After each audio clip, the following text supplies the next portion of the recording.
Okey, tak semua orang boleh bayar hutang sekaligus. Okey, tapi semua orang boleh menyimpan. Okey, ramai yang stuck sebab duit simpanan bocor setiap bulan. Tapi bila kita tukarkan kepada emas 999, simpanan itu akan jadi lebih kebal. Kenapa? Sebab emas tak mudah kita nak gunakan sesuka hati. Ia adalah simpanan yang kukuh dan kalis bocor. Puan-puan bayangkan simpan 1 gram 1 bulan sekitar RM500. Okey, setahun tuan-puan dah ada 12 gram. Okey, kalau harga naik, nilainya akan semakin bertambah dan harganya semakin meningkat. Bila gram emas tuan-puan dah cukup, tuan-puan boleh jual emas tuan-puan untuk bayar hutang secara lamsam tanpa rasa terbeban.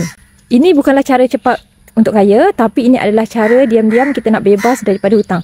Okey, tak glamour tapi tenang cara ni. Okey, jangan tunggu duit lebih. Mula dulu, simpan RM100 pun boleh di akaun emas Gap bersama Public Gold. Yang penting tuan-puan kena konsisten. Okey, sebab hutang tak akan selesai dengan penyesalan. Tapi hutang boleh selesai dengan tindakan yang betul. Okey, so bagi tuan-puan yang nak mula menabur emas 999, tuan-puan boleh terus klik link saya di bawah untuk saya bantu sebaiknya.